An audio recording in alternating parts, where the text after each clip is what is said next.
Hi, my name is Audrey and I'm 18 years old and I've known what I wanted to do since I was 12. My family is very unique from other families. I have 5 younger brothers and they're all adopted from China. When the youngest one came home, he had a speech therapist that came and worked with him at our house. Because I was homeschooled at the time, I got to sit in and watch that, and because of it I really developed an interest in speech therapy.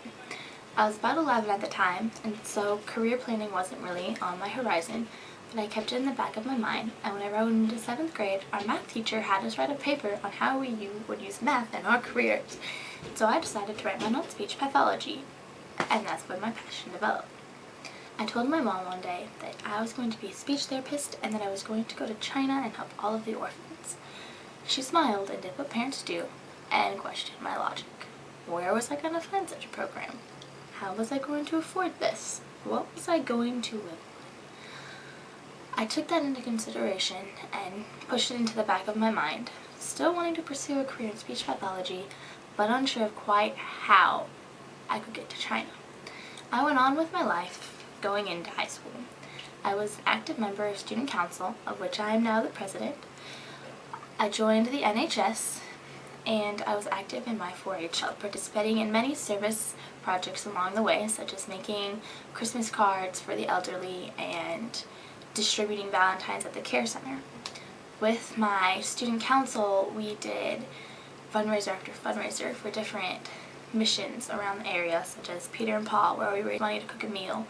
Our National Honor Society just recently completed its very first service project, which was raising funds to buy backpacks and supplies for homeless men in the area. We stuffed the supplies in backpacks and gave them to a local ministry called Under the Bridge, which would hand them out to local homeless men. I started teaching Sunday school. I teach VBS every year, and while all of these were good, they weren't exactly up at the level of going to China, which is what I dreamed and aspired to be, and they simply made my desire to go even stronger. Then my life changed for the better. Whenever I was in 10th grade, my parents went to China to adopt my last 2 little brothers, Samuel and Caleb, and they decided it would be a good idea to take me with them so they'd have an extra pair of hands. The reason why they decided to do that is because Samuel and Caleb are both handicapped. Samuel has cerebral palsy and Caleb has spina bifida, so they figured having me there to help them wouldn't be such a bad idea. While I was there, I got to see a lot of cool things that not a lot of teenagers my age have gotten to see. I got to climb the Great Wall, I got to eat lamb at a Muslim restaurant in the middle of China, which is so cool. But I also got to see a lot of the poverty and stuff that haunts China.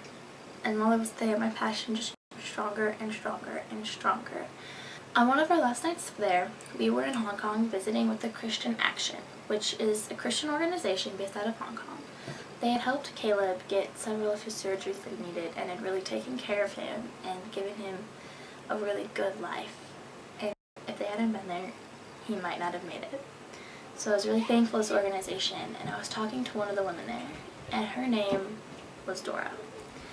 And she asked me what I wanted to do with my life. And I just told her I wanted to be a speech therapist, and that what I really wanted to do was come over to China and help orphans in some way because of all of my little brothers. And Dora just started crying. And I was like, oh my goodness, what have I done? I just made this poor woman start bawling.